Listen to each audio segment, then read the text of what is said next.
नमस्कार। Welcome to वेदअप। वेदअप के YouTube platform पर आप सभी का स्वागत है। तो पिछली क्लास में हमने 21 नंबर तक डिस्कशन किया था, फिर उसके बाद हमने बोला कि अगली क्लास में डिस्कस करते हैं। तो इसके आगे हम शुरू करते हैं। तो आज हम चर्चा करने जा रहे हैं कि टू सर्कल के बारे में चर्चा करेंगे। ठीक है, कि अगर हमको दो सर्कल दिया रहता है तो उसके बीच में भी कुछ प्रॉपर्टीज हैं, उनको भी हमको आना चाहिए। सबसे पहले बात करते हैं कि जैसे हमने ट्रायंगल में बात किया था कि दो ट्रायंगल कॉन्ग्रुएंट कब होते हैं, तो उसमें हमको कई चीज़ें देखनी होती थी, साइड इक्वल हो और उनके क्या हो, एंगल इक्वल हो। लेकिन यहाँ पे अगर सर्कल में दो सर्कल कॉन्ग्रुएंट होने की बात है तो बेसिकली क्या होता है कि अगर दो सर्कल तभी कॉन्ग्रुएंट होंगे जब उनका रेडियस इक्वल हो जाए। यानी आर रेडियस का अगर आप कहीं भी सर्कल खींचो, ठीक है, आर रेडियस का चाहे यहाँ पे आप बनाओ चाहे आर रेडियस कहीं बनाओगे, वह क्या होगा, सेम सर्कल होंगे, उसका सरकमफेरेंस भी सेम होगा। तो दो सर्कल कॉन्ग्रुएंट होने के लिए केवल सिंपल सी जो कंडीशन है वह क्या है कि उनके रेडियस क्या होने चाहिए, इक्वल होने चाहिए। Radius must be equal. ठीक है, तभी आप कहोगे कि दो सर्कल क्या है, कॉन्ग्रुएंट है। क्लियर है? आगे देखते हैं। तो अगर इसमें पहली प्रॉपर्टी देखते हैं कि अगर हमको एक सर्कल इस तरह से गिवन है और इसमें दो कार्ड हैं, मान लो एक कार्ड हमारा ए बी है, दूसरा कार्ड मान लो आपका सी डी है। तो देखो, जो कार्ड बड़ा होगा वह सेंटर के पास में होगा, जो कार्ड छोटा होगा वह सेंटर से दूर होगा। या आप ऐसे बोल सकते हो कि जो कार्ड सेंटर के पास में होगा, जिसकी मतलब जैसे यह डिस्टेंस है, इसको मान लेते हैं पी, और इसको मान लेते हैं हम यहाँ से लेके यहाँ तक की पूरी दूरी को मान लेते हैं हम, इसको मान लेते हैं एम। ठीक है, तो अगर एम ग्रेटर देन पी तो आप कहोगे कि सी डी जो होगा कार्ड वह क्या होगा, लेस देन ए बी। यानी जो कार्ड सेंटर से जितना दूर होगा उतना छोटा होगा, जो कार्ड सेंटर के जितना पास होगा उतना बड़ा होगा। और ये आप बेसिकली समझ सकते हो क्यों, क्योंकि सबसे बड़ा जो कार्ड होता है वह क्या होता है, डायमीटर होता है, और डायमीटर सेंटर से होके पास करता है। यानी उनके बीच में दूरी कुछ भी नहीं होती है, जीरो होती है। तो इसीलिए जो कार्ड सेंटर की जितना पास होगा वह उतना बड़ा होगा। क्लियर है? आगे देखते हैं।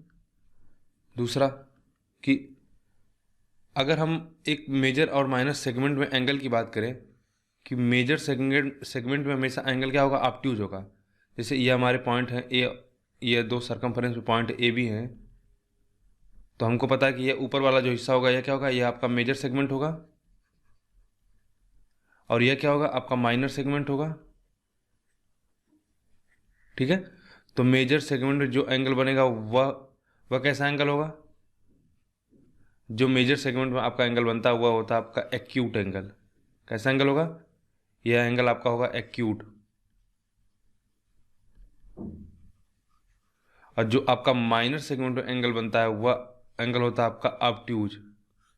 ठीक है, यह ध्यान रखिएगा, यह कैसा एंगल होगा, यह होगा आपका ऑब्ट्यूज। ठीक है, आगे बढ़ते हैं। तीसरा देखते हैं, अगर दो सर्कल एक दूसरे को इंटरसेक्ट कर रहे हैं दो पॉइंट पे, ठीक है, इस प्रकार से, तो ये मान लो आपका ए है, यह बी है। ठीक है, तो इसको थोड़ा सही से बना लेते हैं। और ये जो प्रॉपर्टी हम पढ़ने जा रहे हैं बहुत ही इंपॉर्टेंट है, राइट। तो इसको हम डायरेक्ट क्या करेंगे, जब भी क्वेश्चन आएगा तो उसको हम डायरेक्ट यूज करते हैं। तो मान लो कुछ इस प्रकार से बाइसेक्ट कर रहा है, इंटरसेक्ट कर रहा है, तो यह ट्रायंगल ए हो गया, यह इंटरसेक्शन ए और यह बी, इन दोनों को पॉइंट को मिला देते हैं, ये हमारा हो गया। इसको बोला जाएगा, जो यहाँ पे ए बी, इसको बोला जाता है कॉमन कॉर्ड। क्या बोलते हैं, कॉमन कॉर्ड। ठीक है, तो इसको बोलेंगे कॉमन कॉर्ड। तो अब यहाँ पे कुछ छोटी छोटी चीज़ें उसको समझ लीजिए। यह मान लो इसका सेंटर P है और इसका सेंटर क्या है, Q है। तो इसको हमने यहाँ से इसको इस तरह से मिला दिया, और यहाँ पे भी मैंने इसको इस तरह से मिला दिया। ठीक है, और अगर इनके सेंटर को हम मिला दें तो कॉमन कार्ड इनको क्या होगा, 90 डिग्री पे इंटरसेक्ट करेगा, और यह एंगल पी ए क्यू अपने आप में खुद 90 डिग्री होगा। और अगर मान लो इसका हम इसको नाम कुछ दे दें, सी दे दें, तो एंगल ए सी पी या एंगल ए सी क्यू यह कितना होगा, 90 डिग्री होगा। क्लियर है। दूसरी चीज़, ए सी बराबर में हो जाएगा आपका कितना, ए सी बराबर में होगा आपका सी बी, और ये किसके होगा, हाफ एंड ए बी का, यानी यह इसको क्या है, दो बराबर भागों में बांटता है। तो इतनी चीज़ें आपको बिल्कुल याद होनी चाहिए इस संदर्भ में, ठीक है, बहुत ही इंपॉर्टेंट है। और अगर आप इसको देखना चाहते हो तो देखो, अभी हमने पीछे एक चीज़ हमने आपको समझाया था, वहाँ पे कहाँ गया, हमने चर्चा किया यहाँ पे देखो, हमने चर्चा किया था कि आपको बताया था कि अगर दो कॉर्ड इस तरह से हम टेंजेंट ड्रा करते हैं तो ये क्या करते हैं, एक दूसरे को इंटरसेक्ट करते हैं। और मैंने यहाँ पे एक चीज़ थोड़ा सा बताना आपको भूल गया, तो इसको देख लो, यहाँ पे नोट कर लो कि अगर इन कार्ड को आपस में मीट कर दो, ठीक है, तो यह कितना होगा, यह ऑलवेज 90 डिग्री होता है। यह कितना होगा, ऑलवेज 90 डिग्री होगा। अब कैसे होगा, इसको प्रूफ देख लो। देखो हमको पता है कि हमने आपको बताया था कि एक आइसोस्केल ट्रायंगल में क्या होता है कि अगर आइसोस्केल ट्रायंगल का मतलब क्या होगा, जिसके दो साइड बराबर हैं, ये दो साइड बराबर हो गए। यहाँ से अगर हम ड्रा करते हैं, एल्टीट्यूड ड्रा करते हैं, या सॉरी मीडियन ड्रा करते हैं, तो क्या करता है, यह दोनों भागों में बांट देता है, डिवाइड कर देता है। और यही एल्टीट्यूड क्या होता है, इसका मीडियन भी होता है। तो हमने यह प्रूव कर दिया था कि जो ओ पी क्यू था, देखो यहाँ पे लिखा था ना, ओ क्यू पी और ओ आर पी, ये दोनों क्या होंगे, कॉन्ग्रुएंट ट्रायंगल होंगे। तो कॉन्ग्रुएंट ट्रायंगल का मतलब क्या हो गया कि यह साइड के बराबर होगा, ठीक है। सॉरी, ओ क्यू पी और ओ आर पी हमने ये वाला बड़ा वाला ट्रायंगल प्रूव किया था। लेकिन आप इसी तरह से चाहोगे ना, तो आप देखोगे इस पॉइंट को अगर आप कुछ नाम दे दो, मान लो पी, चलो इसको दे देते हैं मान लो हम नाम एम। तो इस एम पॉइंट से भी अगर आप करना चाहोगे ना, तो एम पी आर और एम पी क्यू क्या होंगे, यह भी आपके कॉन्ग्रुएंट ट्रायंगल होंगे। क्लियर है। तो यह आपको कितना मिलेगा, यह भी 90 डिग्री हो जाएगा। क्यों, क्योंकि यह एक मीडियन का काम कर रहा है, ठीक है। या दूसरे तरीके से आप इसी बात को समझ सकते हो कि जब O P R congruent triangle, मान लो इस तरह से हमारा एक राइट एंगल ट्रायंगल है, क्या है, ओ पी आर, और दूसरा राइट एंगल ट्रायंगल हमारा इस प्रकार से है, वह है पी ओ क्यू। तो बताओ, अगर यहाँ से इसका एल्टीट्यूड ड्रा करें और यह भी एल्टीट्यूड ड्रा करें, जब दोनों कॉन्ग्रुएंट ट्रायंगल है, दोनों के क्या होंगे, दोनों के हाइट सेम होनी चाहिए, क्योंकि दोनों का बेस अगर ओ क्यू सेम है तो दोनों ट्रायंगल का एरिया सेम होगा, तो यह हाइट होगा, तो हाइट भी सेम होगा। यानी आप बोल सकते हो कि आर एम बराबर में क्या आएगा, आर एम बराबर में हो जाएगा एम क्यू। यह डेफिनेटली ट्रू है। तो इसलिए क्या होगा, यह आपका यह जो इसका मीडियन होगा, यही क्या हो जाएगा, एल्टीट्यूड होगा आइसोस्केल की प्रॉपर्टी से। तो सेम चीज़ को हम यहाँ पे अप्लाई करते हैं, तो इसीलिए यह क्या होता है, आपका 90 डिग्री हो गया। और यह 90 डिग्री कैसा होगा, इसको तो प्रूव करना कोई कठिन बात नहीं है। इसमें से आप में से बहुत सारे लोग समझ भी गए होंगे। देखो इस ओ क्यू पॉइंट से अगर हमने मान लो क्यू पॉइंट से हमने ए पे इस तरह से ड्रा किया, तो एक तरह से यह इसका टेंजेंट का काम तो कर रहा है ना, ओ क्यू ए यहाँ पे एक टेंजेंट का काम कर रहा है। और पता है जब टेंजेंट पे हम सेंटर से इसको मीट करते हैं तो यह कितना बनाता है, 90 डिग्री का बनाता है। इसी तरह देखो, इसी तरह से यह ओ जो ये पॉइंट है ओ ए है, ये दूसरे ट्रायंगल के लिए क्या करेगा, ये इस सर्कल के लिए क्या कर रहा है, टेंजेंट का काम कर रहा है इस प्रकार से। तो अगर इसके सेंटर से हम यहाँ पे पॉइंट मीट करेंगे तो यह क्या होगा, 90 डिग्री होगा। तो दोनों आसान चीज़ें हैं, समझ में आ गई। और हमने यह भी समझ लिया कि यह क्यों आधा आधा हो रहा है, क्योंकि अभी हमने बोला कि जैसे अगर मान लो पी पॉइंट को एक बाहरी पॉइंट मान लो, आपने यहाँ से इस तरह से देखो, तो आपने सर्कल पे क्या किया है, आपने सर्कल पे दो टेंजेंट ड्रा किया है, तो हमको पता होता कि यह क्या होता है, यह 90 डिग्री होता है, ठीक है। और ये आपस में क्या होता है, आधे आधे पे डिवाइड होते हैं। तो यही है देखो कि ज्योमेट्री में क्या है ना, चीज़ों को आपको कनेक्ट करना आना चाहिए। जितना चीज़ें आप पढ़ रहे हो ना ज्योमेट्री में, क्या होगा कि एक ही क्वेश्चन में कई कई थ्योरम यूज होंगे, ठीक है। तो इसलिए सभी चीज़ें आपको बिल्कुल कंठस्थ होनी चाहिए, बिल्कुल रिवाइज कर लीजिए अच्छे से, तभी आप अच्छा ज्योमेट्री में कर सकते हैं। ऐसा हुआ कि आप कुछ पढ़ रहे हो कुछ भूल गए हो तो फिर फ़ायदा नहीं होने वाला। क्लियर है। तो इनको कंठस्थ कर लीजिए, ये बहुत इंपॉर्टेंट है। इस फिगर को भी बिल्कुल मेमोराइज कर लीजिए कि अगर इस तरह से फिगर बनता है तो यह चीज़ें होती हैं। अब एक चीज़ मुझे और बताइए कि देखो यह क्या हो गया आपका, अगर हम बात करें पी ए क्यू की, तो ये हमको पता चल गया एक राइट एंगल ट्रायंगल है, और ये हमारा सी मान लो इस पर क्या है, एक परपेंडिकुलर ड्रा हो गया।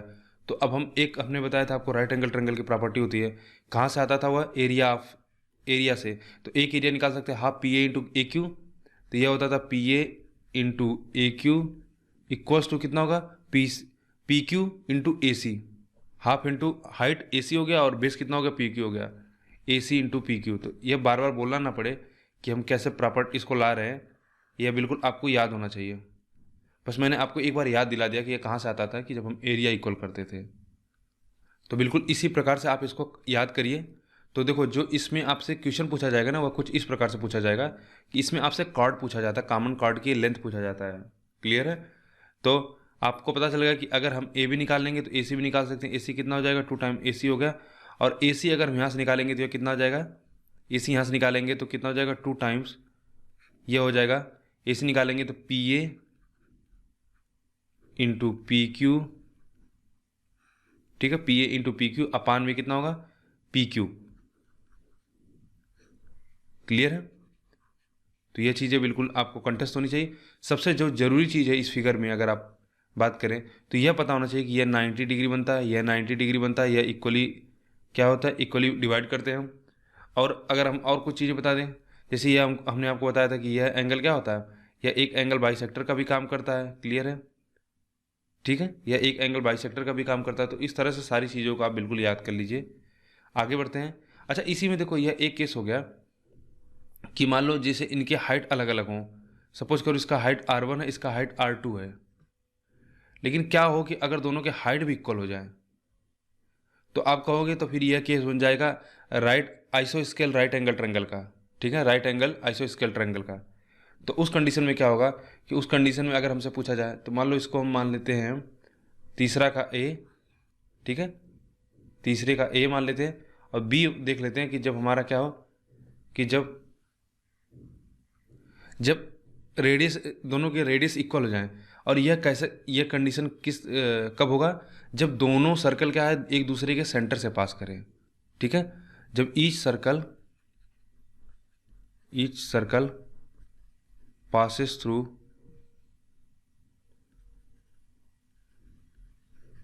through the center of each other, the center of others।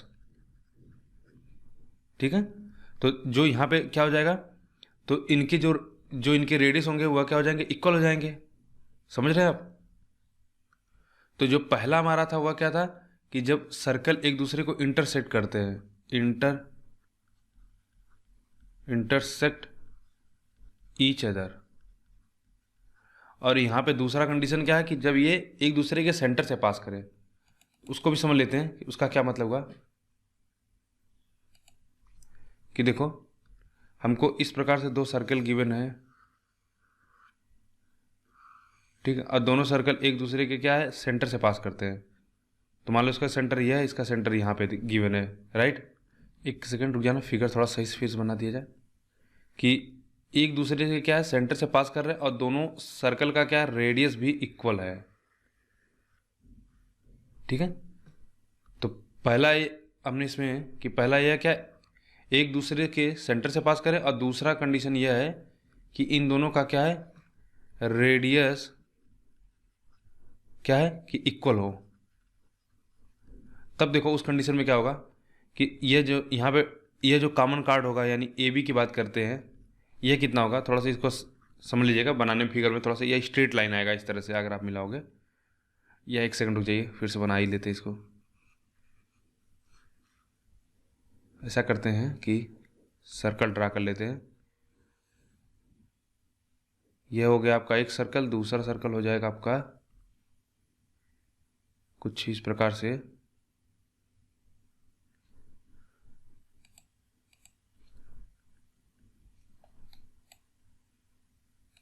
ठीक है, तो अब देखो, यह हो गया सेंटर इसका, ठीक है, इस सर्कल का सेंटर यह हो गया। अब यह जो कॉमन कार्ड है ना हमारा ए बी, ठीक है, इसके बारे में चर्चा करते हैं। तो जब दोनों सेंटर का रेडियस सेम हो गया तो यह कितना होगा, यह भी आर होगा, और यह कितना होगा, यह भी आर होगा। और इसमें भी वही सारी बातें होंगी कि यह कितना होगा, यह 90 डिग्री का होगा। ठीक है, यह कितना होगा, यह 90 डिग्री होगा। अच्छा, अब यहाँ पे यह एंगल बदल जाएगा। अब आप देख रहे हो यह आर हो गया, यह आर हो गया, और यह भी क्या होगा, सेंटर होगा, सेंटर का यह रेडियस होगा। अच्छा, इस सेंटर का रेडियस बोल दो तो यानी यह जो दूरी होगी, यानी इसको हमने पी और क्यू नाम दिया, तो यहाँ पे पी और क्यू की वैल्यू कितना आ जाएगी, यह आ जाएगी आर। क्यों? क्योंकि यह भी रेडियस होगा। तो आप देख रहे हो कि ट्रायंगल ए पी क्यू एक हमारा इक्विलेटरल ट्रायंगल बनेगा। कैसा ट्रायंगल बनेगा? इक्विलेटरल, इक्विलेटरल ट्रायंगल बनेगा, राइट। तो यह एंगल कितना होगा, 60 डिग्री होगा, यह भी कितना होगा, 60 होगा, यह भी कितना होगा, 60 होगा। यह क्लियर है? तो इस इसमें अगर हमसे पूछा जाए कि कॉमन कार्ड की लंबाई कितना हो, ठीक है, लेंथ ऑफ कॉमन कार्ड कितना होगा, length of common card, length of common card वो कितना होगा, कॉमन कार्ड की लंबाई हो जाएगी 2 टाइम्स ए सी, और ए सी कितना होगा, यह होगा √3r, ठीक है। यह ए सी कितना होगा, यह हो जाएगा √3r। कैसे भाई, एक इक्विलेटरल एंगल बन रहा है, अगर इक्विलेटरल एंगल आर है तो उसका लेंथ कितना होगा, एल्टीट्यूड, मतलब यह हो जाएगा √3r हो जाएगा। यानी अगर हम बात करें, जैसे यहाँ पे एक पॉइंट ले लेते हैं, मान लो ए सी की बात, यह पॉइंट हमारा ए सी है, तो यहाँ से ए सी कितना हो जाएगा, एल्टीट्यूड कितना होता है, √3/2 इंटू ए होता है, तो ए की जगह पे यहाँ आर है, यह ए सी की वैल्यू आ जाएगी। चूंकि ए बी निकालना है ना, कॉमन कार्ड क्या होगा, कॉमन कार्ड ए बी का लेंथ हमको बताना है, तो ए बी कितना हो जाएगा, √3r। तो यह बिल्कुल डायरेक्ट आपको याद होना चाहिए क्वेश्चन में। यानी क्वेश्चन अगर आपको आए तो आप यह, अब वहाँ पे आपको ए बी निकालना नहीं है, ए सी निकालना नहीं है, यह बिल्कुल आपको याद होना चाहिए, ठीक है, तुरंत अप्लाई करेंगे हम, इसीलिए सारी चीज़ों को हम पहले से पढ़ रहे हैं। तो यह हो गया 3। अब आगे बढ़ते हैं, फोर्थ से देखते हैं। फोर्थ आपका है कि अगर दो सर्किल हैं और वह कैसे हैं, कॉन्सेंट्रिक, कॉन्सेंट्रिक मतलब होता है कि दोनों के सेंटर सेम हो। जैसे एक सर्कल यह हमारा है छोटा वाला, और यह एक बड़ा वाला सर्कल है, और दोनों क्या है, कैसे हैं, सर्कल हैं कॉन्सेंट्रिक, इसका मतलब दोनों का सेंटर सेम है। और एक कार्ड जो बड़े वाले सर्कल का कार्ड क्या करे, वह छोटे वाले सर्कल को इस प्रकार से करता हुआ गुजरे, तो इस जो कार्ड की लंबाई होगी ना ए बी, अगर हमसे ए बी के बारे में पूछा जाए, और अगर हमको दोनों का रेडियस गिवन हो, मान लो स्मॉल वाले का R2 है, और बड़े वाले सर्कल का जो कार्ड रेडियस है वह R1 है, तो अगर हमसे पूछा जाए कि ए बी कितना होगा, तो आप ए बी बोलोगे, ए बी बराबर होगा 2 टाइम्स ए सी, 2 टाइम्स ए सी कितना हो जाएगा, रूट में R2 का होल स्क्वायर माइनस में, सॉरी R1 का होल स्क्वायर माइनस में R2 का होल स्क्वायर, ठीक है। यह कैसे आया यह भी आप समझ लीजिए, बहुत ही आसान है। हमको पता है कि यह जब कॉर्ड हो गया ये सर्कल का, तो यह कितना होगा, 90 डिग्री बनाएगा। और हमको पता है कि जब कॉर्ड से इस सेंटर से जब हम कॉर्ड पर सर्कल ड्रा कर, सॉरी सेंटर से जब किसी भी सर्कल के कॉर्ड पर हम, ठीक है, परपेंडिकुलर ड्रा करते हैं, तो वह क्या करता है, इसको बाइसेक्ट कर देता है इक्वली, हमने पीछे चर्चा किया है। तो यह बराबर हो जाएगा, तो यानी ए सी क्या हो जाएगा, ए सी का 2 टाइम्स ए बी के बराबर हो जाएगा।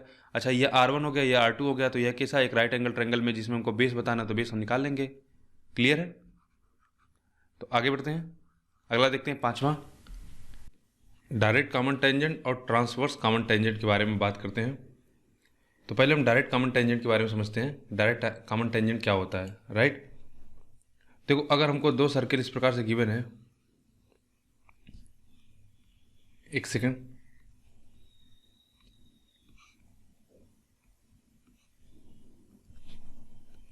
कि हमको दो सर्कल दिया है इस प्रकार से,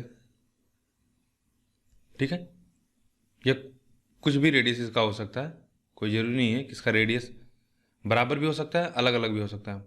तो देखो, जो यह कॉमन टेंजेंट होता है ना, जैसे एक यह हो गया और एक यह हो गया, यानी दो सर्कल में कितने कॉमन टेंजेंट हो सकते हैं, अगर वे एक दूसरे को टच नहीं कर रहे हैं तो उसमें दो डायरेक्ट कॉमन टेंजेंट हो सकता है। अगर वे टच भी करेंगे तो उसमें कितना हो जाएगा कॉमन टेंजेंट, बताओ। तो पहले यही समझ लेते हैं कि अगर वे एक दूसरे को, देखो, अगर वे एक दूसरे को टच नहीं करते हैं, ठीक है, पहली कंडीशन है कि touch, do not touch each other, ठीक है। तो अगर टच नहीं करते हैं तो कितना हो जाएगा, इसमें दो बन जाएगा डायरेक्ट कॉमन टेंजेंट। और अगर मान लो वह एक दूसरे को, एक सेकंड रुक जाना, या अभी फिलहाल के लिए ऐसे इसको रहने देते, अभी उसको लास्ट में बिल्कुल डिस्कस कर लेंगे। सबसे ज़रूरी चीज़ है पहले हमको ये समझ में आना चाहिए कि इसको हम डायरेक्ट कॉमन टेंजेंट निकालते कैसे हैं। तो इनको बोला जाता है DCT, इनको क्या बोलते हैं, डायरेक्ट कॉमन टेंजेंट, ठीक है, इनको बोला जाता है डायरेक्ट कॉमन टेंजेंट। और इसको हिंदी में बोला जाता है, इसको बोला जाता है हिंदी में उभयनिष्ठ स्पर्श रेखा। क्या बोलते हैं, उभयनिष्ठ, उभयनिष्ठ स्पर्श रेखा, ठीक है। और जो ट्रांसवर्स कॉमन टेंजेंट होता है उसको बोला जाता है अनुप्रस्थ स्पर्श रेखा। तो अभी इसके बारे में बाद में चर्चा करते हैं। तो मान लो सपोज करो कि इसका जो रेडियस है वह कितना हमको गिवन है R1, और यह रेडियस हमको दे रखा है कितना R2, और ये हमको जानकारी दिया है कि R1 जो है वह R2 से क्या है, बड़ा है। यानी जो R1 है यह रेडियस है, यह R2 से बड़ा है। तो देखो DCT कितना होता है, इसके लिए आपको फार्मूला होता है, इसको बिल्कुल याद कर लीजिए कि डायरेक्ट कॉमन टेंजेंट होता है DCT बराबर होता है अंडर रूट में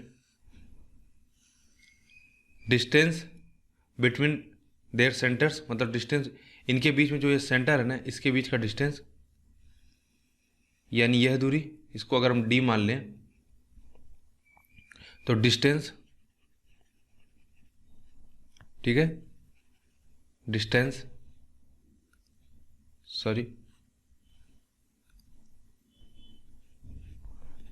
बिटवीन सेंटर का होल स्क्वायर माइनस में जो बड़ा होगा, जैसे यहाँ पे R1 बड़ा है ना, तो R1 माइनस R2 का होल स्क्वायर। अब इसको देख लेते हैं कि यह आता कैसे है, प्रूफ भी देख सकते हैं, बहुत ही आसान है, ठीक है, ये बहुत आसान है।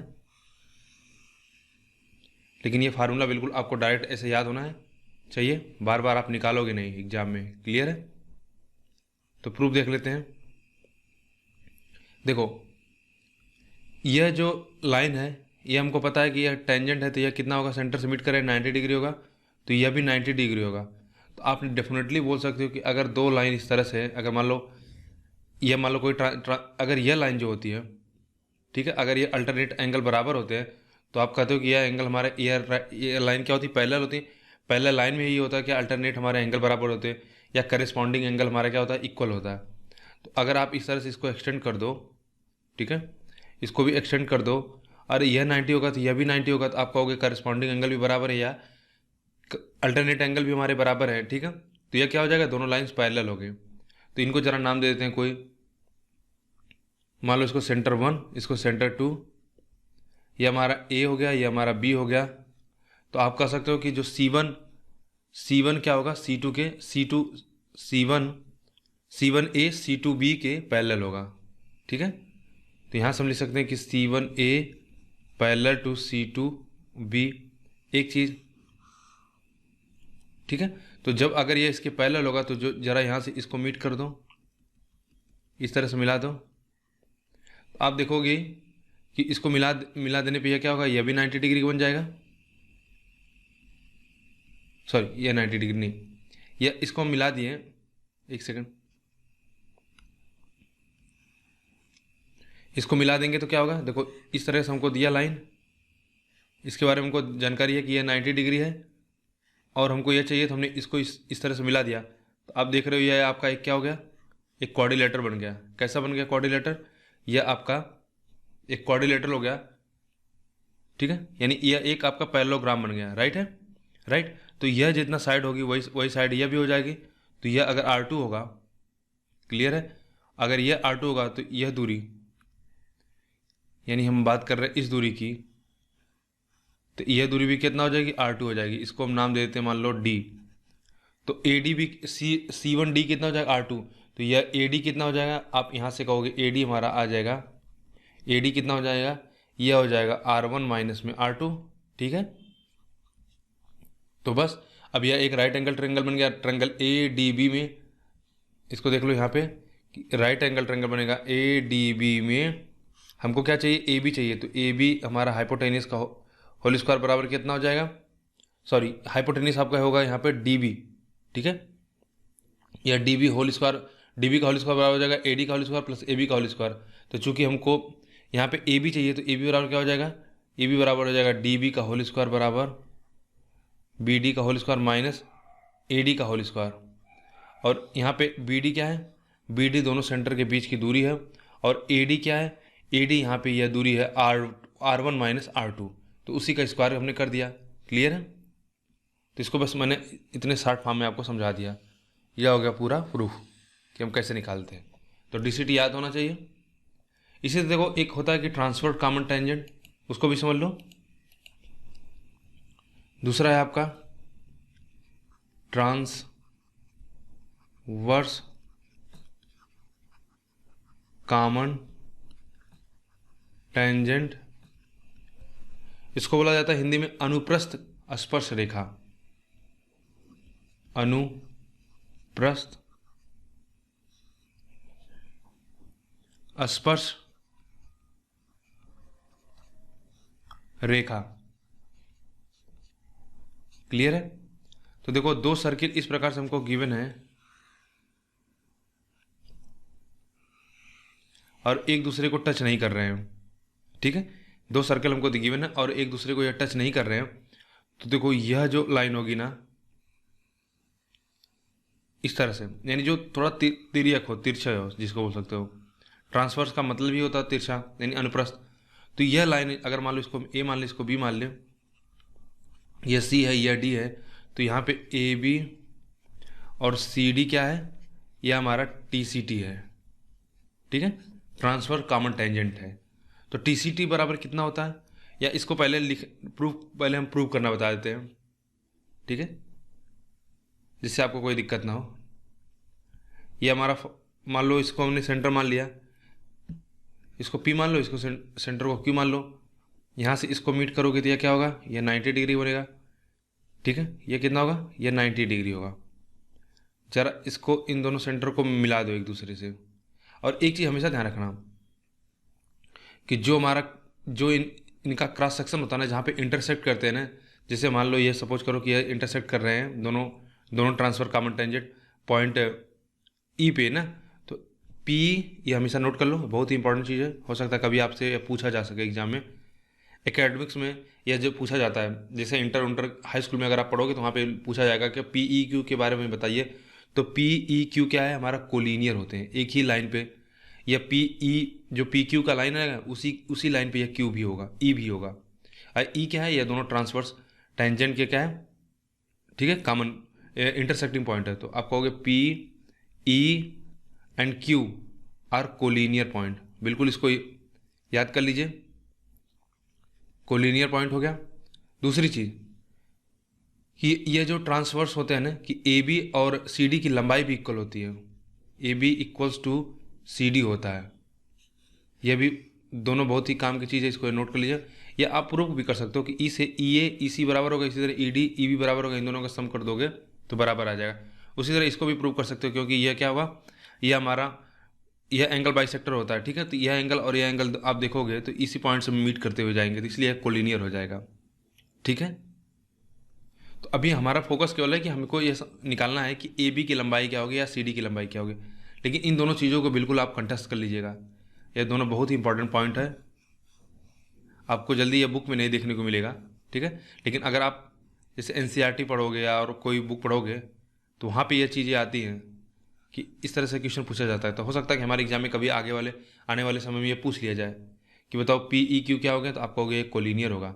और यह AC AB और ED CD क्या होंगे हमारे, ये दोनों हमारे होंगे इक्वल लेंथ के होंगे।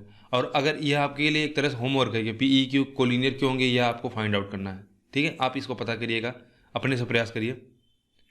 तो AB कैसे निकालेंगे, देखो हम क्या करते हैं कि तो देखो अगर हमको TCT निकालना है, यानी हम बात करते हैं AB हमको फाइंड आउट करना है, तो बस बेसिकली क्या करना है कि यहाँ पे क्या करो, इससे मीट कर दो, यह पॉइंट बन गया क्या, OQ। तो ये भी कैसा होगा, आपका परपेंडिकुलर होगा।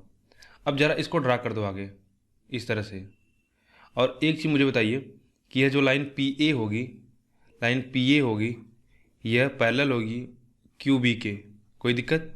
देखो यहाँ पे भी हमको इस तरह से हम देख सकते हैं कि अल्टरनेट एंगल क्या होंगे, यहाँ पे इक्वल है, यह 90 डिग्री है तो यह भी 90 डिग्री है, तो हम कह सकते हैं यह दोनों लाइन क्या होंगी, पैरेलल होंगी। इसको हमने यहाँ पे इसको बढ़ा दिया और क्या करते हैं, अब इसको हम यहाँ से इसको मिला देते हैं। ठीक है, इस पॉइंट को हमने यहाँ पे मीट कर दिया। तो मान लो ये सपोज करो ये हमारा पॉइंट टी है। तो बताओ ये अगर हमारा R1 है और ये हमारा R2 है, ठीक है, तो हमने इसको यहाँ पे मिला दिया। तो आप देखो टी ए, अब अगर आप देखोगे इस तरह से एक आपका क्या बन रहा है, एक आपका रेक्टेंगल बनेगा। कैसा होगा? देखो यह टी, चूंकि यह भी क्या होगा 90 डिग्री होगा ना, तो इसलिए एक रेक्टेंगल बनेगा T A B Q. Clear है? यह एक रेक्टेंगल बनेगा। तो यह जितनी दूरी होगी R2, यह भी उतना दूरी हो जाएगा R2। तो यह कितना हो जाएगा R2, चूंकि यह R2 है तो यह दूरी PT कितना हो जाएगी, यहाँ से आप कहोगे PT बराबर आ जाएगा R1 प्लस R2। और D हमको पता है, ये D क्या होगा, यह PQ बराबर हो जाएगा D, यानी डिस्टेंस बिटवीन देयर सेंटर्स। तो हमको क्या चाहिए, देखो अगर ये 90 डिग्री, ये 90 डिग्री, यह क्या बन रहा है, एक क्वाड्रिलेटर बन रहा है, सॉरी रेक्टेंगल बनेगा। तो रेक्टेंगल में सभी एंगल क्या होते हैं, 90 डिग्री होता है, क्योंकि आमने सामने की भुजा भी बराबर है। ठीक है, दो एंगल इसके 90 डिग्री है, तो ये मतलब यह एक रेक्टेंगल बनेगा। क्लियर है? तो रेक्टेंगल, अगर हम रेक्टेंगल की बात करें तो यह हो जाएगा, तो ये 90 डिग्री बनेगा। हमको PQ चाहिए, तो PQ बराबर आप लिखोगे क्या, PQ का होल स्क्वायर बराबर हो जाएगा, आप लिखोगे TQ का होल स्क्वायर। ठीक है, PQ का होल स्क्वायर बराबर PQ, यहाँ पे क्या होगा, देखो PQ यहाँ पे आपका हाइपोटेन्यूस होगा। क्लियर है? यानी इस तरह से एक आपका राइट एंगल ट्रायंगल बनेगा। यह होगा आपका एक राइट एंगल ट्रायंगल TPQ। तो यहाँ पे PQ हो गया आपका राइट एंगल ट्रायंगल, तो ये हो जाएगा TP का होल स्क्वायर प्लस TQ का होल स्क्वायर। ठीक है, तो इसको आगे लिख लेते हैं। तो PQ का होल स्क्वायर, यानी यह क्या होगा कि इसको बोलते हैं हम TCT, यही तुम्हारा हमको निकालना है। ठीक, सॉरी हमको निकालना क्या है, हमको चाहिए यह AB चाहिए। तो AB बराबर क्या होगा, चूंकि देखो यह लाइन दोनों बराबर ही होंगे, तो AB बराबर क्या होगा TQ। तो यहाँ से आप लिख सकते हो कि AB बराबर में क्या होगा, AB बराबर में क्या होगा TQ। यह भी हो गया, एक यह हो गया। ठीक है, यह हम चीज़ प्रूफ कर रहे हैं। तो AB बराबर हो जाएगा TQ, तो बस यहाँ से पुट कर लो। तो AB बराबर आ जाएगा, या आप इसे कहो TCT, डायरेक्ट कॉमन टेंजेंट, यानी AB बराबर हमको चाहिए। तो AB बराबर TQ की जगह पे हम क्या लिख सकते हैं, AB लिख सकते हैं, AB का होल स्क्वायर यहाँ से। ठीक है, तो AB बराबर हो जाएगा अंडर रूट में PQ क्या है, देखो PQ क्या है, सॉरी ये हो जाएगा हमारा कितना, TQ बराबर AB स्क्वायर बराबर PQ हमारा यहाँ पे PQ क्या है, difference between their centres, and TP क्या है, TP R1 प्लस R2 है। तो बस इसको लिख लो इस तरह से, डिस्टेंस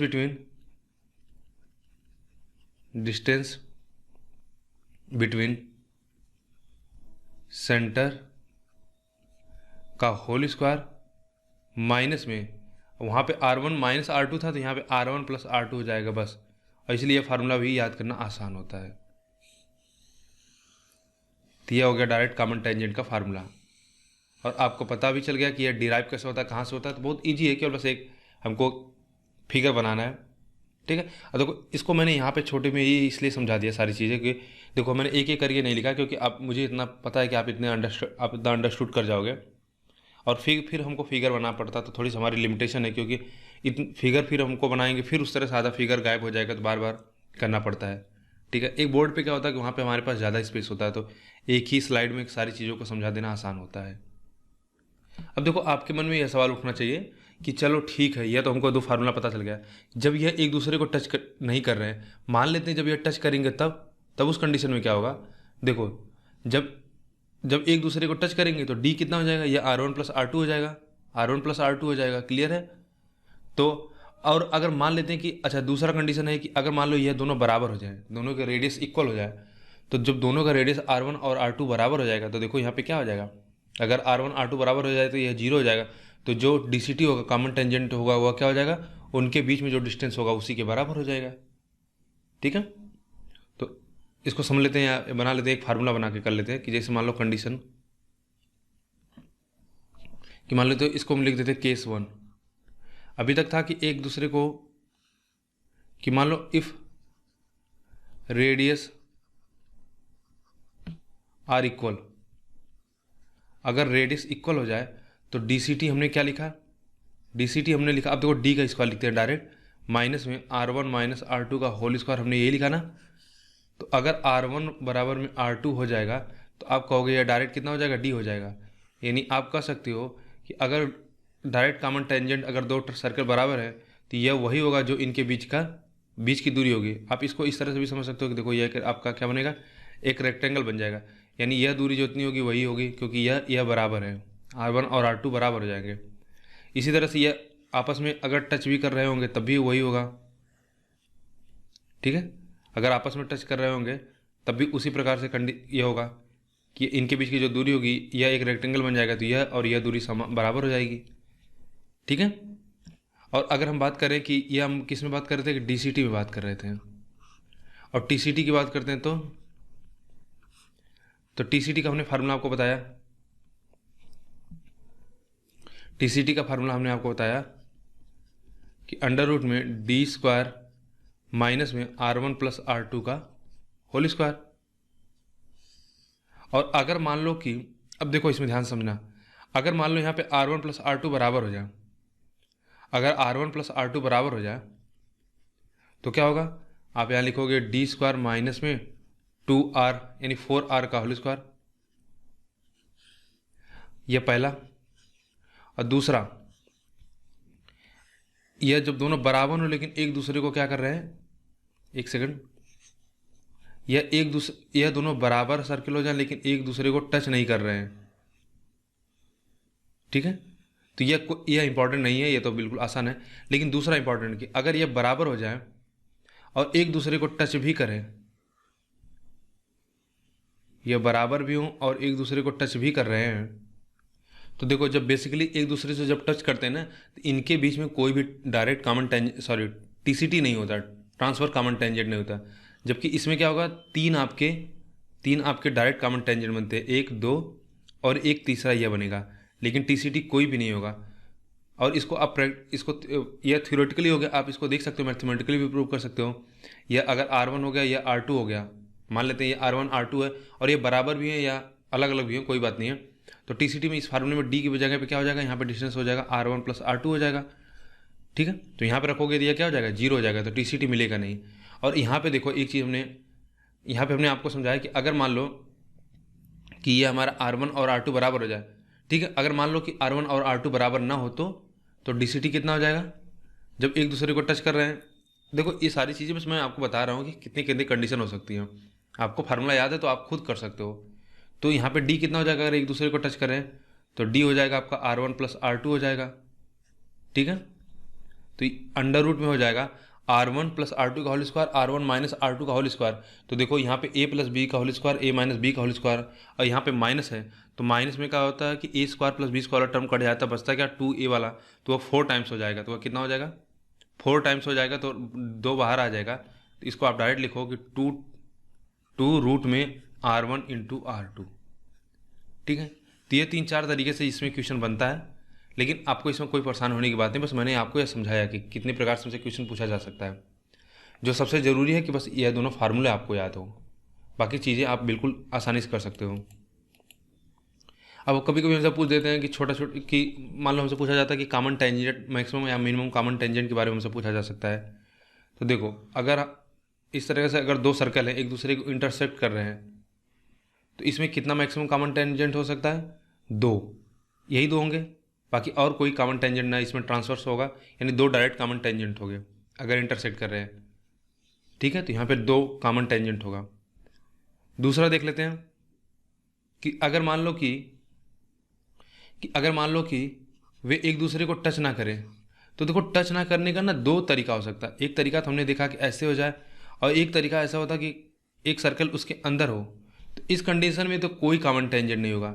यहाँ पे कॉमन टेंजेंट की वैल्यू कितना होगी, 0, क्योंकि यहाँ पे कॉमन टेंजेंट कितना था, 2, और यहाँ पे कॉमन टेंजेंट कितना हो सकता है, 3 हो सकता है, 4 हो जाएंगे, 2 ट्रांसफर्स हो जाएगा और 2 कितना हो जाएंगे, हमारे डायरेक्ट हो जाएंगे, ठीक है।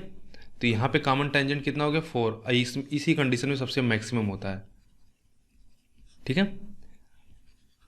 अगला देखते हैं कि यह हो गया कि एक दूसरे को इंटरसेक्ट करते हैं, एक दूसरे को टच नहीं कर रहे हैं। अब अगला हमारा है कि एक दूसरे को टच कर रहे हैं, तब तो टच करने का अभी हमने एक तरीका यह देखा कि इस तरह से। एक दूसरा तरीका भी हो सकता है कि इसको इंटरनली टच करे या तो एक्सटर्नली टच कर रहा है, इस प्रकार से भी टच कर सकता है। तो बताओ इसमें कितना होगा, 1 2 डायरेक्ट कॉमन हो गया। ठीक है, एक तीसरा यह हो गया, तो यहाँ पे कॉमन टेंजेंट कितना हो गया 3। और जरा यहाँ पे बताओ कितना होगा, यहाँ पे केवल 1 होगा। तो कितना होगा, केवल 1 होगा। ठीक है, तो इंटरनली कितने करेंगे, इंटरनली केवल 1 होगा, और एक्सटर्नली कितना होगा 3 होगा। तो ये कुछ चीज़ें थी जो हमको सर्कल में आनी चाहिए। क्लियर है? अगर कुछ चीज़ें छूट रही हैं तो वह जब हम क्वेश्चन करेंगे तो उसके थ्रू सीख लेंगे। तो सर्कल का पूरा जो डिस्कशन था हमारा समाप्त हो गया। अब आगे हम कवर करते हैं साइक्लिक क्वाड्रिलेटरल के बारे में बात करेंगे। साइक्लिक क्वाड्रिलेटरल, और अभी हमको क्वाड्रिलेटरल की चर्चा करनी है, तो उसको भी हम इसी वीडियो में भी चर्चा करते हैं। और वहाँ पे आपको कुछ ऐसा फार्मूला वगैरह बहुत ज़्यादा नहीं पढ़ने, वो भी बहुत आसान है। उसमें बस आपको प्रॉपर्टी समझनी है कि एक सर्कल में उसका डायगोनल से इंटरसेक्ट करते हैं, सॉरी रेक्टेंगल में उसका डायगोनल से अगर एक दूसरे को इंटरसेक्ट करते हैं तो 90 डिग्री करते हैं कि या बाइसेक्ट करते हैं। इन छोटी छोटी चीज़ों को हमको जानना है, कुछ प्रॉपर्टी है। साइक्लिक क्वाड्रिलेटरल क्या होता है कि एक सर्कल है और एक क्वाड्रिलेटरल इसके अंदर इंस्क्राइब है, और इसके चारों वर्टिक्स अगर सर्कल के सरकमफेरेंस पे हैं तो इसको बोला जाता है साइक्लिक क्वाड्रिलेटरल। सिंपल सा।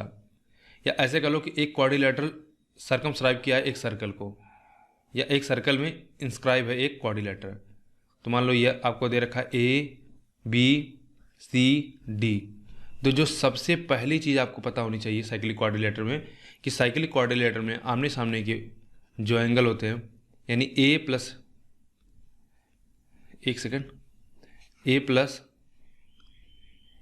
C बराबर में B प्लस D, ये कितना होता है 180 डिग्री होता है। यानी यह एक दूसरे के कॉम्प्लीमेंट्री होते हैं, सॉरी सप्लीमेंट्री होते हैं। ये हमने आपको पहले भी बता दिया था। तो ये सबसे पहली और फॉरमोस्ट चीज़ जो आपको जाननी चाहिए। यानी यह एंगल और यह एंगल क्या होंगे, एक दूसरे, इनका सम 180 डिग्री होगा।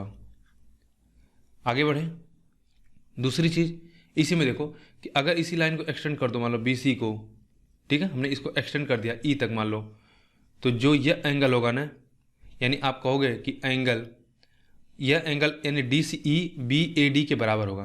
क्या होगा, इसको नोट कर लो कि angle BAD equals to angle ECD के। ठीक है, यानी एक्सटर्नल जो एंगल होता है उसके जस्ट अपोजिट जो इंटरनली एंगल होता है, ठीक है, वह दोनों एक दूसरे के जस्ट इक्वल होते हैं।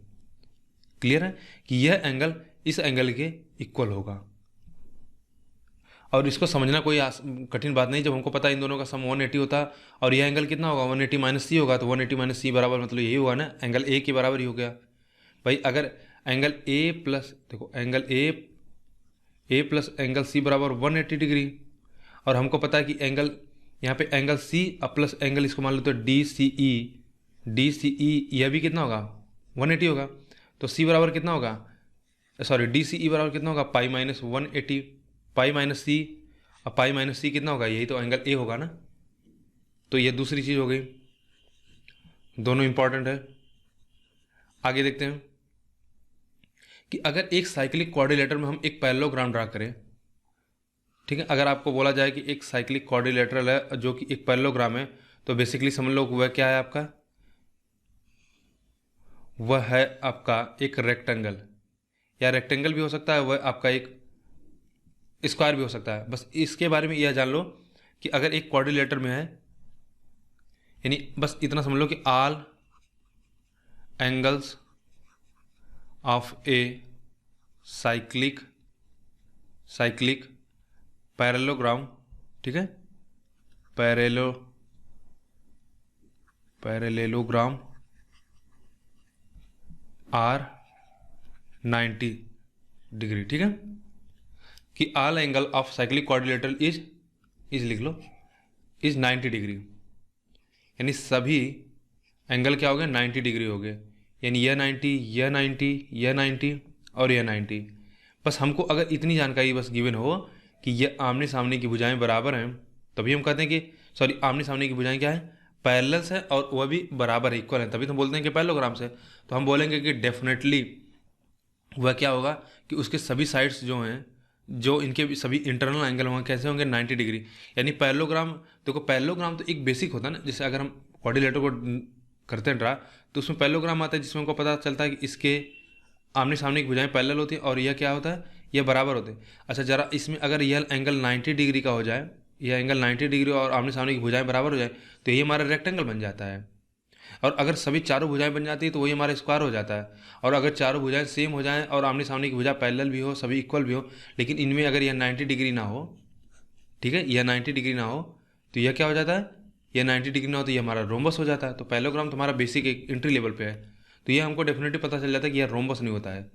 तो बस इससे हमारा आसान हो जाता है, क्वेश्चन बन जाता है कि हमको इतना तो पता चल जाता है कि ठीक है कि अगर एक साइक्लिक पैरेललोग्राम है तो उसके जो सभी एंगल होंगे वह 90 डिग्री होंगे।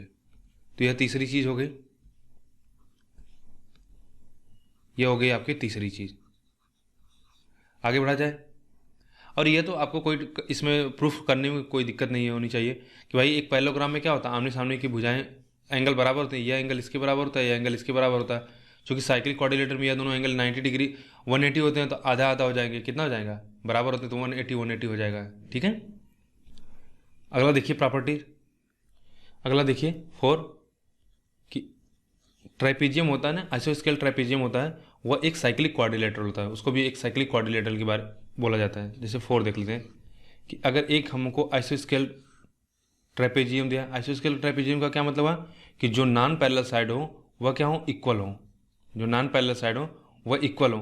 तो मान लो हमको दे रखा है कि यह ए बी सी डी एक ट्राइपेजियम है जिसमें हमको यह पता है कि ए डी बराबर में अगर बी सी दिया है, तो आप कह सकते हो कि quadrilateral A B C D is also a cyclic quadrilateral.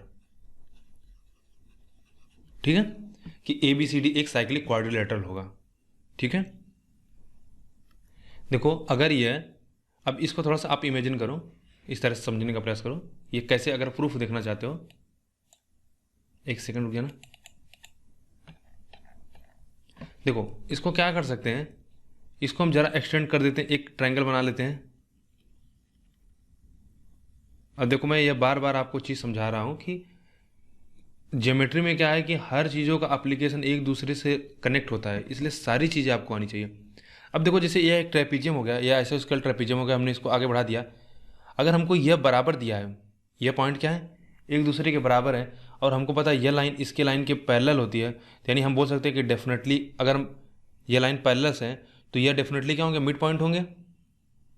ठीक है, और अगर मिड पॉइंट न भी हो, ठीक है ना, अगर मिड पॉइंट न भी हो, लेकिन अगर यह हमको पता है कि यह इसके प्रोपोर्शनल है, तब भी हम बीपीटी से बता सकते हैं कि यह इसका क्या प्रोपोर्शनली डिवाइड करेगा। क्योंकि जब यह बराबर हो गया तो यहाँ पे भी जो आएगा वह इक्वल होगा, यानी प्रोपोर्शनली, यानी यह भी सेम होगा। मेरा कहने का मतलब है कि एक ट्रायंगल बनेगा। मतलब अगर आपके मन में इस प्रकार से डाउट आ रहा है कि जैसे मान लो ये हमारा ट्रेपेजियम है, तो एक साइड हमारी कुछ इस प्रकार से हो जाए, एक साइड इतनी बड़ी हो जाए, ऐसा नहीं होगा। या जितनी साइड यहाँ पे लेंथ होगी नहीं उतनी लेंथ यहाँ पे भी होगी। बस मैं ये आपको बताना चाहता हूँ कि यह भी दोनों बराबर होंगे। बेसिकली यह क्या होगा, मिड पॉइंट ही होगा, या मिड पॉइंट ना हो, जो भी पॉइंट हो, ठीक है, यानी यह वाला पॉइंट इसके बराबर, यह दोनों बराबर होंगे और यह दोनों आपस में बराबर होंगे। तो देखो यह एक ट्रायंगल बन जाएगा। अगर मान लो यह एक्स है, यह वाई है, इसी तरह से यह भी एक्स होगा तो, और यह भी वाई है, चूँकि हमको पता है कि आइसोस्केल है, तो आप कहोगे यह एंगल जो थीटा होगा ना, वह भी एंगल थीटा यह भी होगा। अब दूसरी चीज़, अब देखो एक तो यहाँ पे हमने यह प्रॉपर्टी लगाया, अब दूसरा प्रॉपर्टी हमको लगाना पड़ेगा एंगल का, कि अब हम क्या कर रहे हैं कि इसको ज़रा एक्सटेंड कर दो इस तरह से, इसको ज़रा इस तरह से एक्सटेंड कर दो। यह थीटा है तो यह कितना होगा, यह हो जाएगा 180 माइनस थीटा। चूँकि यह थीटा हो गया, अब देखो यह दो लाइन पैरेलल है, एक आपका DC है, एक आपका AB है, और इस तरह से एक ट्रांसवर्स लाइन, तो यह एंगल जो होगा वही एंगल यह भी होगा, अल्टरनेट एंगल सेगमेंट से। ठीक है, अल्टरनेट एंगल होगा, तो यह कितना हो जाएगा 180 माइनस थीटा। अब मुझे बताओ कि angle A plus angle C बराबर कितना हो जाएगा, 180 डिग्री। तो यह क्या हो गया, यह भी एक क्वाड्रिलेटरल हुआ कि नहीं, साइक्लिक क्वाड्रिलेटरल हुआ कि नहीं। तो देख रहे हैं कि आपको हर जगह, मतलब एक ट्रिग्नोमेट्री में, ज्योमेट्री में क्या होता है कि सारे कॉन्सेप्ट का, सारे थ्योरम का यूज होता रहता है। तो अगर आपने सारे थ्योरम सही से पढ़े नहीं हैं तो आपको इस बार बार क्या होगा, इस तरह से प्रूव करना पड़ेगा। तो इनको बिल्कुल बेसिकली पूरा याद कर लीजिए बेसिकली। तो यह अगर आपको इस तरह से, अब आज के बाद से अगर आपको दिखा ट्रेपीजियम तो आपको तुरंत यह लिखना आना चाहिए। और अगर साइक्लिक आइसोस्केल ट्रेपीजियम है तो यह एंगल थीटा होगा, तो यह भी थीटा होगा, तो यह भी थीटा होगा। डायरेक्ट लिखो, यह 180 माइनस थीटा होगा, यह भी कितना होगा, 180 माइनस थीटा होगा। ठीक है, बेसिकली यह एंगल और यह एंगल दोनों बराबर होंगे, यह लिखना आपको आना चाहिए।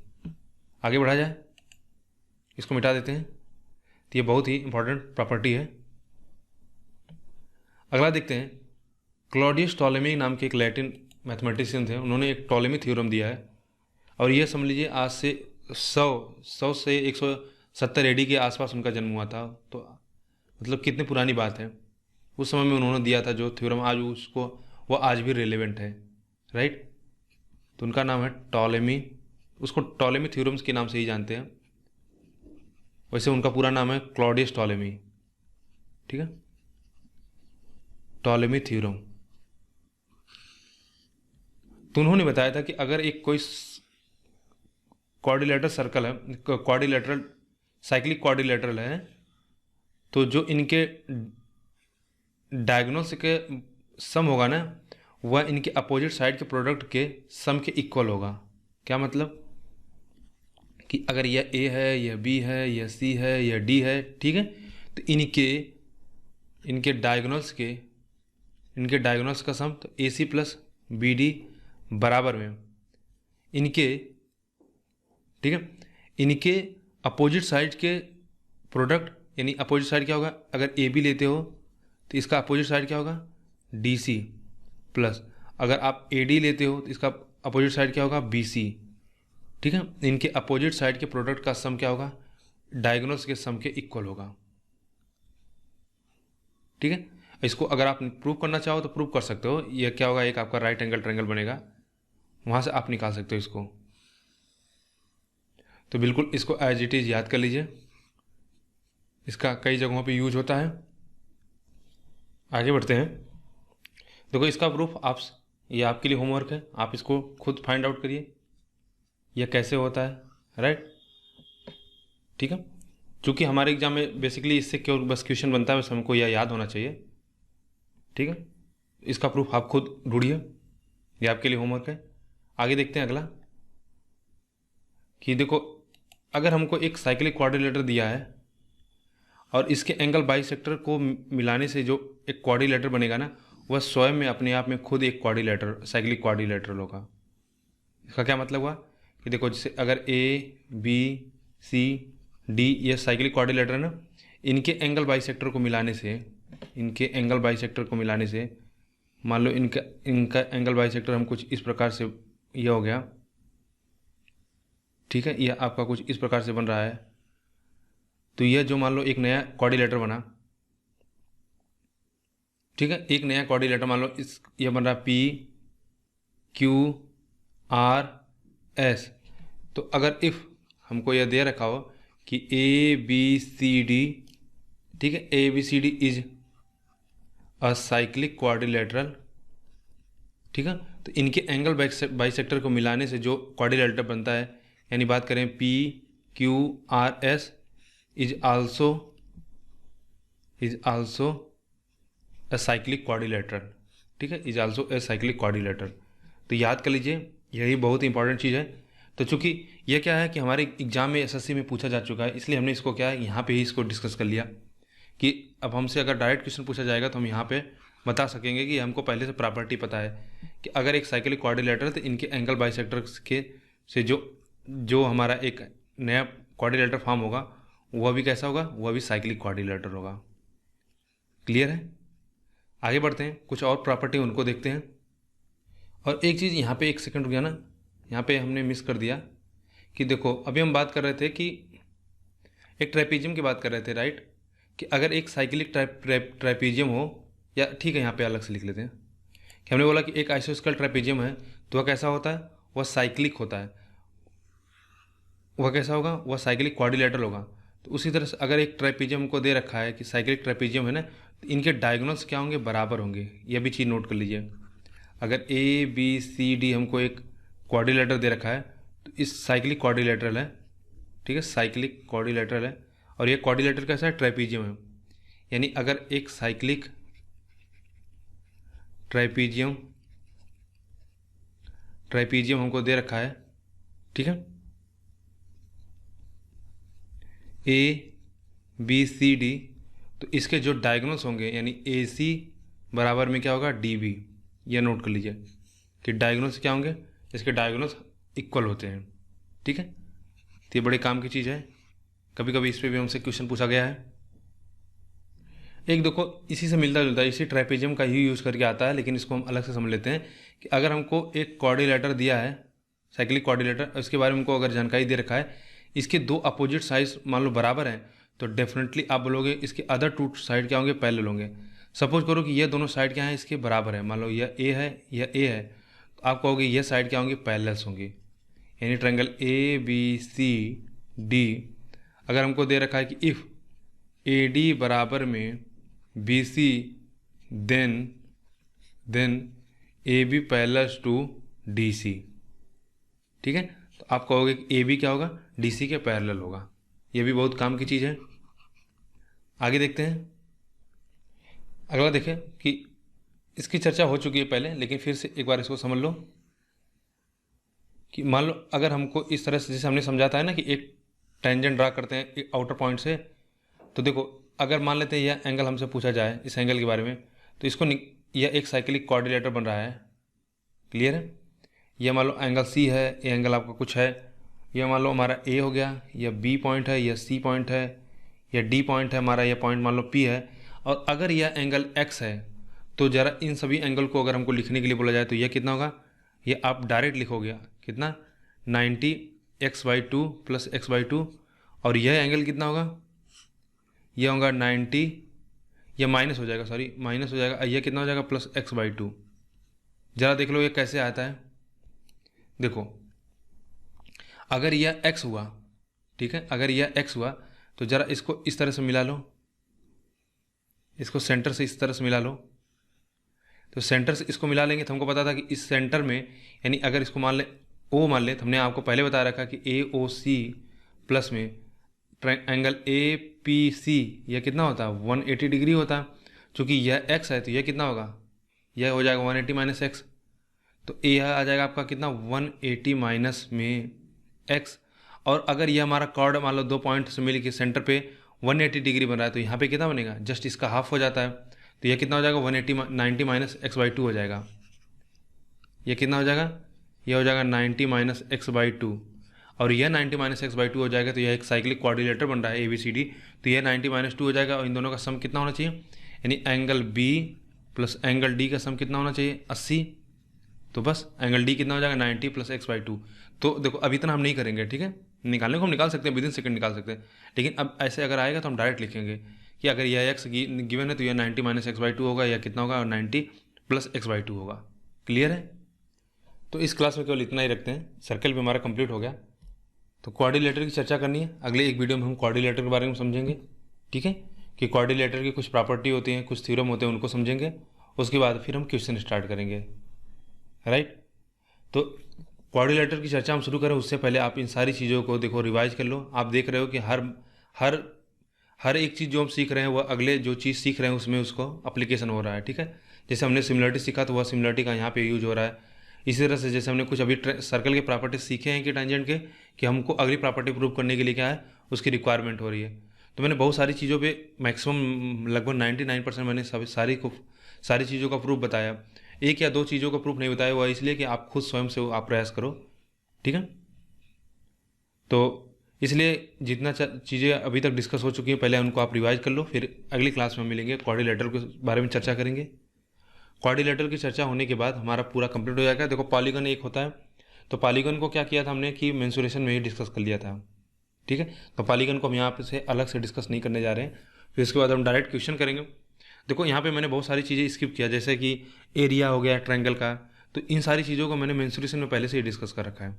तो यहाँ पे केवल हम थ्योरम पढ़ते हैं और प्रॉपर्टी पढ़ेंगे। क्लियर है। तो वीडियो अगर आपको पसंद आ रही है तो वीडियो को लाइक करें, चैनल को सब्सक्राइब कर लें। वीडियो देखने के लिए आपका बहुत बहुत धन्यवाद।